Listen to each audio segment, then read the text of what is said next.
পাল্টে গেল অন্নপূর্ণা ভান্ডার প্রকল্পের নিয়ম। এই 6 ধরনের মহিলারা আর ব্যাংক অ্যাকাউন্টে টাকা পাবেন না, এইমাত্র কড়া নির্দেশ দিল মুখ্যমন্ত্রী শুভেন্দু অধিকারী। তো বন্ধুরা, মুখ্যমন্ত্রী শুভেন্দু অধিকারীর তরফ থেকে কি ঘোষণা করা হয়েছে, কোন 6 ধরনের মহিলারা এই অন্নপূর্ণা ভান্ডার প্রকল্পের টাকা পাবেন না, সমস্ত কিছু জানাবো আজকের এই ভিডিওতে। তো অবশ্যই ভিডিওটিতে আপনারা প্রত্যেকেই প্রথম থেকেই শেষ পর্যন্ত সঙ্গে থাকবেন।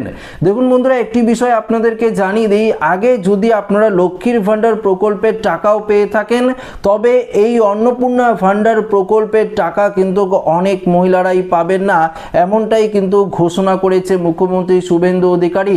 তো বিশেষ করে কোন 6 ধরনের মহিলারা এই প্রকল্পের টাকা পাবেন না সেটি আপনাদেরকে জানাবো। তবে এই মুহূর্তে যে গুরুত্বপূর্ণ আপডেটটি উঠে এসেছে সেটি সম্বন্ধে আগে আপনাদেরকে জানিয়ে দিই।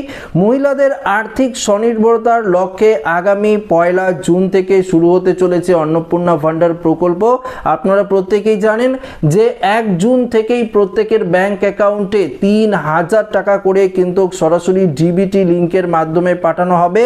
তবে দেখুন, আগামী 1 জুন থেকেই শুরু হবে এই অন্নপূর্ণা ভান্ডার প্রকল্প। মঙ্গলবার জারি হওয়া সরকারি বিবৃতিতে আবেদন পদ্ধতি, টাকা প্রদানের নিয়ম এবং কারা এই সুবিধা পাবেন সে সম্পর্কে বিস্তারিত তথ্য তুলে ধরা হয়েছে।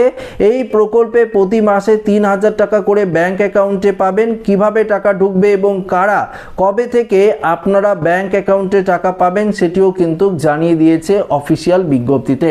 গতকালকে আমি অফিসিয়াল বিজ্ঞপ্তি নিয়ে ভিডিও দিয়েছিলাম, অনেকেই আপনারা দেখেননি। সেখানে পরিষ্কারভাবে কিন্তু বলে দেওয়া ছিল যে কোন গাইডলাইনে কোন কোন মহিলারা এই প্রকল্পের টাকা পাবেন, সেটি কিন্তু অফিসিয়াল নোটিশে বলে দেওয়া হয়েছিল। তবে আপনাদেরকে জানিয়ে দিই কবে টাকা ঢুকবে আপনার ব্যাংক অ্যাকাউন্টে। 1 জুন থেকেই তো টাকা পাওয়ার কথা, কিন্তু 1 জুনেই তো সবার টাকা ঢুকবে না, হয়তো পরবর্তী ধাপে ধাপে টাকা পাঠানো হবে। তাহলে ঠিক কত তারিখ থেকে এই অ্যাকাউন্টে টাকা ঢুকবে আপনার সেটি আগে আপনাদেরকে জানিয়ে দিই। ভোট প্রচারে প্রধানমন্ত্রী নরেন্দ্র মোদী থেকে শুরু করে কেন্দ্রীয় স্বরাষ্ট্রমন্ত্রী অমিত শাহ বারবার মহিলাদের জন্য এই অন্নপূর্ণা ভান্ডার প্রকল্পের প্রতিশ্রুতি দিয়েছিলেন। গত সোমবার নারী ও শিশু উন্নয়ন ও সমাজ কল্যাণ দপ্তরের অধীনে অন্নপূর্ণা যোজনা প্রকল্প নীতিগত অনুমোদন দেয় মন্ত্রিসভা। বিবৃতিতে বলা হয়েছে 1 জুন থেকেই প্রত্যেকের অ্যাকাউন্টে 3000 টাকা করে ঢুকবে। যারা লক্ষ্মীর ভান্ডার পেতেন তাদের নাম অন্নপূর্ণা ভান্ডার প্রকল্পে ট্রান্সফার হয়ে যাবে। সরাসরি ব্যাংক অ্যাকাউন্টে কিন্তু এই প্রকল্পের টাকা আপনাদের ঢুকে যাবে। এই নিয়ে কিন্তু কোনো রকম সমস্যায় আপনার পড়তে হবে না।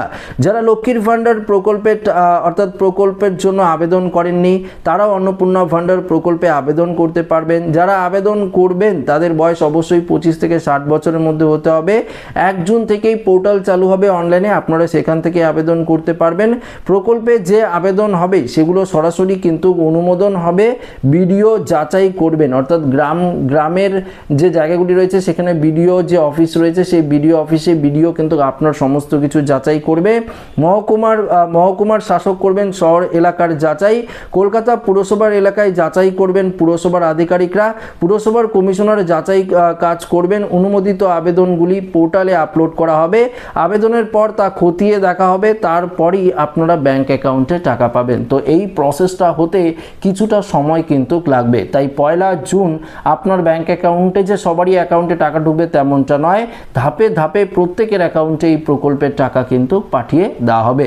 তবে ওই যে ভিডিও শুরুতেই আপনাদেরকে বললাম কোন 6 ধরনের মহিলারা এই প্রকল্পের টাকা পাবেন না সেটি আগে আপনারা জেনে নিন।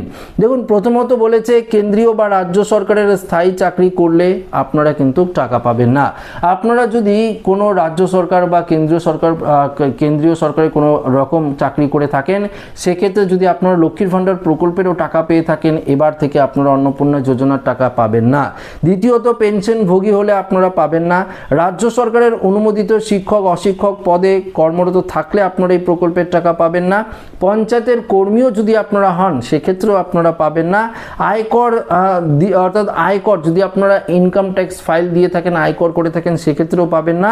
পাশাপাশি 2026 সালের এসআইআর অনুসারে যারা মৃত, বাদ পড়েছেন, অনুপস্থিত ভোটার রয়েছেন, নাগরিকত্ব নিয়ে প্রশ্ন রয়েছে, তাদের ট্রাইব্যুনালে আবেদন নিষ্পত্তি না হওয়া পর্যন্ত কিন্তু আপনারা পাবেন না। তো বুঝতেই পারলেন, এসআইআর থেকে আপনার নাম বাতিল হলেও এই প্রকল্পের টাকা আপনারা পাবেন না। অর্থাৎ মূলত 2002 সালের ভোটার লিস্টে আপনার নাম কিন্তু অবশ্যই থাকতে হবে। তো এই যে ক্রাইটেরিয়াগুলো বললাম এগুলো কিন্তু ইতিমধ্যেই রাজ্য সরকারের তরফ থেকে দিয়ে দেওয়া হয়েছে অফিসিয়াল বিজ্ঞপ্তিতে, সেগুলো কিন্তু এক এক করে আপনাদেরকে জানিয়ে দিলাম। দেখুন আরও বেশ কিছু গুরুত্বপূর্ণ আপডেট রয়েছে, যেমন তৎকালীন মমতা বন্দ্যোপাধ্যায় সরকার অন্যতম জনপ্রিয় প্রকল্প ছিল লক্ষ্মীর ভাণ্ডার প্রকল্প। 2021 সালের বিধানসভা নির্বাচনের আগে মহিলাদের লক্ষ্মীর ভাণ্ডার দেওয়া হবে বলে প্রতিশ্রুতি দিয়েছিলেন মমতা। 2021 সালে ভোটে জিতেই সেই প্রকল্প চালু করেন তিনি। প্রতি মাসে 500 টাকা দিয়ে শুরু করে এই প্রকল্প।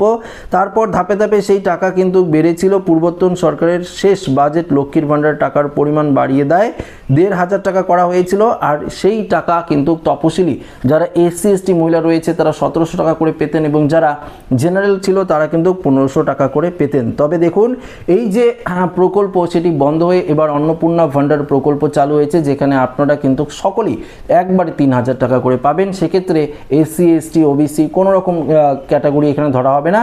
যে সমস্ত মহিলারা আবেদন করবেন, আপনারা যদি ক্রাইটেরিয়ার মধ্যে পড়ে থাকেন, টার্মস অ্যান্ড কন্ডিশনের মধ্যে পড়ে থাকেন, অবশ্যই আপনারা কিন্তু এই প্রকল্পের যে 3000 টাকা সেটা ব্যাংক অ্যাকাউন্টে পাবেন। তবে অবশ্যই সবথেকে গুরুত্বপূর্ণ বিষয় হলো আপনাদের ডিবিটি লিঙ্ক কিন্তু করতে হবে। যদি আপনারা ডিবিটি লিঙ্ক না করান সেক্ষেত্রে কিন্তু আপনারা এই প্রকল্পের টাকা পাবেন না। তো ডিবিটি লিঙ্ক আপনারা এনপিসিআই যে অফিসিয়াল ওয়েবসাইট রয়েছে আধার সিডিং ম্যাপ, সেখান থেকে চেক করে আপনারা কিন্তু আধার নাম্বার দিয়ে ওটিপি দিয়ে একবার চেক করে দেখতে পারেন আপনার ডিবিটি লিঙ্ক করা রয়েছে কিনা। ডিবিটি লিঙ্ক থাকলে অবশ্যই আপনারা নিশ্চিন্ত থাকুন, এই প্রকল্পের টাকা ডাইরেক্ট একদম ব্যাংক ট্রান্সফার হয়ে যাবে আপনার ব্যাংক অ্যাকাউন্টে। এ নিয়ে কোনো রকম সমস্যায় আপনার পড়তে হবে না। যারা নতুন করে আবেদন করবেন 1 জুন থেকে আবেদন করতে পারবেন, পোর্টাল চালু হয়ে যাবে। অবশ্যই ভিডিওর মাধ্যমে আপনাদেরকে জানিয়ে দেব কোন কোন স্টেপে আপনারা ফর্ম ফিল আপ করবেন। তো আশা রাখবো ভিডিওটি প্রত্যেকের ভালো লেগেছে। ভিডিওটি ভালো লাগলে লাইক করবেন, বন্ধুদের সাথে শেয়ার করবেন, নতুন হয়ে থাকলে চ্যানেলটিকে সাবস্ক্রাইব করে আমাদের সঙ্গে জুড়ে থাকবেন। ধন্যবাদ।